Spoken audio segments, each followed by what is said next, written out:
এবং একটু আগে মঞ্চে এটাই বলছিলাম যে এরকম যখন একটা রেকগনিশন আসে, একটা অ্যাওয়ার্ড আসে, আরো ভালো কাজ করার মোটিভেশন হয়। তাই অবশ্যই এত সুন্দর একটা ইনিশিয়েটিভের একটা পার্ট হতে পেরে খুব ভালো লাগছে।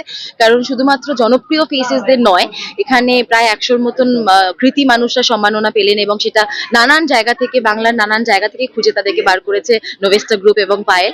তো সুন্দর একটা ইনিশিয়েটিভ এবং ভীষণ ভীষণ ভালো লাগছে এর অংশ। হ্যাপি নিউ ইয়ার ইন অনুষ্ঠানে এসে কেমন লাগছে? খুবই ভালো লাগছে। খুবই একটা অন্যরকম একটা ইভেন্ট, যেখানে যারা মানুষের জন্য ভালো কাজ করে, নিঃস্বার্থে কাজ করে, তাদেরকে সম্মান, তাদেরকে রেসপেক্ট এবং অনার জানানো। It is a beautiful event and I am glad. অঙ্গকৃতি সম্মাননা এসে আমার ব্যক্তিগতভাবে ভালো লেগেছে। আমি সাগরদিঘি উইনার ওয়েলফেয়ার ট্রাস্ট মুর্শিদাবাদের পক্ষে তার একজন সদস্য হিসেবে এখানে হাজির হয়েছিলাম। আমার উপস্থিতি এই বছর প্রথম। আমরা দেখলাম এখানে যারা এই বঙ্গ স্মৃতি সম্মাননা প্রদান করছেন 2024, বিভিন্ন আঙ্গিক থেকে তারা কাজকর্মের মধ্যে থেকে তাদেরকে তুলে এনেছেন এবং এখানে অনেক সেলিব্রিটিরা এসেছিলেন, অনেক পলিটিক্যাল লিডাররাও এসেছিলেন। মোট কথা অনেক ভিআইপির সমাগম হয়েছিল এখানে এবং দীর্ঘ প্রায় 3:30 থেকে চলছে। এখন 8টা বাজছে, 4 ঘন্টা 4.5 ঘন্টা হয়ে গেল। এখন সবাই তো একটু ক্লান্ত হবেই। তবুও বলবো যে এই যে অর্গানাইজেশন যারা এটাকে অর্গানাইজ করেছে তারা সত্যি প্রশংসার যোগ্য এবং খুব ভালো। এই অনুষ্ঠানে গ্রাম্য প্রতিভাকে তুলে ধরা হয়েছে, এখানে যাদের গ্রাম্য প্রতিভা তাদের শহরের প্রতিভা তুলে ধরা হয়েছে, এটা ঠিকই। প্রতিভা যেটুকু তাদের সামনে এসছে সেগুলো তুলে ধরা হয়েছে। এখন অনেক প্রতিভা আছে, অনেক গ্রামে, বিশেষ করে রিমোট ভিলেজের দিকে এখন প্রচুর প্রতিভা আছে যাদেরকে আমরা এখন অন্বেষণ করতে পারি। সেটা সম্ভব না এই মুহূর্তে। তারা চেষ্টা করছে, তারা ফাইন্ড আউট করছে। এখান থেকে আমি একটা যেটা ভাবলাম আর কি, বা অনুপ্রেরণা পেলাম বলা যেতে পারে, যে আমরা ওই দিকেও এরকম একটা করার কথা ভাববো। বা আমি ব্যক্তিগত জীবনে বা আমার উইনার ওয়েলফেয়ার ট্রাস্ট এই ধরনের কাজ করে।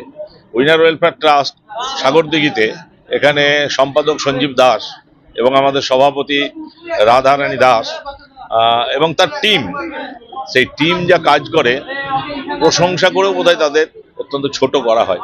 কারণ প্রশংসাটা তাদের কাছে বিরাট পাওনার ব্যাপার এবং তারা শুধুমাত্র রক্তদান করেই শেষ করেন না।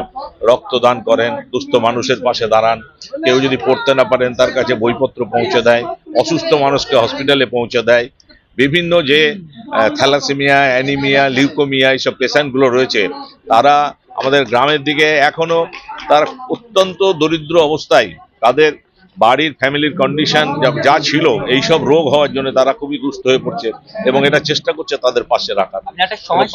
কি প্রতিক্রিয়া দিবেন এই অনুষ্ঠানে আসতে পেরে? সমাজসেবী হিসেবে প্রতিক্রিয়া দেবো যে এটাতে যা করেছে, যদি 10 নম্বর হয় 10-এ 10 পাবে এরা, তাতে কোনো অসুবিধা নেই। আর আমাদের একটা এখানে উইনার ওয়েলফেয়ার ট্রাস্টের পক্ষ থেকে একটা ছোট্ট একটা দাবি ছিল, এখানে বলা হয়েছিল, যদিও এটা খুব বড় প্রোগ্রাম হচ্ছে এখানে, তো সেইটুকু একটু ব্যথা আমাদের মনে থেকে গেল যে আমরা আমাদের পায়েলদির ছবি এনেছিলাম, ওখানে শ্রীকান্ত মোদকের এনেছিলাম এবং আমাদের অর্গানাইজার যারা, বিশেষ করে আমাদের যারা এই উইনার ওয়েলফেয়ার ট্রাস্টের সঙ্গে যুক্ত, তারা খুব কষ্ট করে ছবিগুলো জোগাড় করেছিল। এবং আমাদের ওই যে ম্যাডাম এসেছিলেন, কি নায়িকা, কি নাম, নুসরাত জাহান, ওনারও একটা ছবি আমরা নিয়ে এসেছিলাম।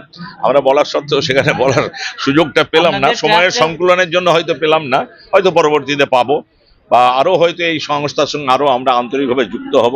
নিশ্চয়ই আমাদের সেই যোগ্যতা এবং জায়গাটা আমরা করে নিতে পারবো। পক্ষ থেকে এখানে একটা দেখলাম আর্থিক সহযোগিতা করা হলো, কি বলবেন? আর্থিক সহযোগিতা করার ব্যাপারে এ তো আমরা করেই থাকি, এটা আমাদের নতুন কিছু না আমাদের কাছে, এটা আমাদের কাছে কিচ্ছু নতুন না। আমরা যেখানে দেখি ওখানে কোনো একটা মানে একদম গরিব গুর্ব মানুষ বা যে অসহায় মানুষ, তার কাছে পৌঁছে যাওয়ার জন্য আমরা বিভিন্ন জায়গার থেকে যারা ফান্ডিং মানে দান করে, উইলিংলি দান করে, সেরকম মানুষের কাছে আমরা হাত পেতে কালেকশন করে আমাদের সম্পাদক, আমাদের সভাপতি, আমাদের টিমের যত সদস্য আছে সবাই জোগাড় করে তাদের কাছে পৌঁছে দেয়। কিছুদিন আগের কথা বলছি, একজন আদিবাসী মহিলা, তার সেখানে আমাদের সমস্ত রকম সেক্টর মানে প্রশাসনিক, রাজনৈতিক সমস্ত রকম পঞ্চায়েত সব থাকা সত্ত্বেও সেই মহিলার স্বামী মারা যায় টিবি রোগে। সেই টিবি রোগের বাড়িতে আমরা গেছিলাম। আমার উইনার ওয়েলফেয়ার ট্রাস্ট সম্বন্ধে আমি বিরাট গর্ব করে বলতে পারি, সেই উইনার ওয়েলফেয়ার ট্রাস্টের সদস্যরাই প্রথম পৌঁছেছিল সেই মহিলার কাছে। একটা ভাঙা বাড়ি, যা মনে হচ্ছিল এক্ষুনি ভেঙে পড়বে, যেটুকু হয় সেটুকু। সে 2টো বাচ্চা, একদম একটা বেবি আর একটা হাঁটছি এরকম, সেখানে তার 6 মাসের খাবার আমরা তুলে দিয়ে এসেছি। আরো পরে বিভিন্ন মানুষকে কত প্রতিকূলতা উপেক্ষা করে তারা যে নিজের শুধু জীবন ধারণ করছে নয়, সংসার চালাচ্ছে, এবং অন্য মানুষকে সাহায্যের হাত বাড়িয়ে দিচ্ছে। সেটা একটা অনন্য কীর্তি, এবং অনন্য কীর্তিতে মানুষগুলিকে খুঁজে খুঁজে এনে পুরস্কৃত করা এবং সেটা একটা বিরল কৃতিত্ব।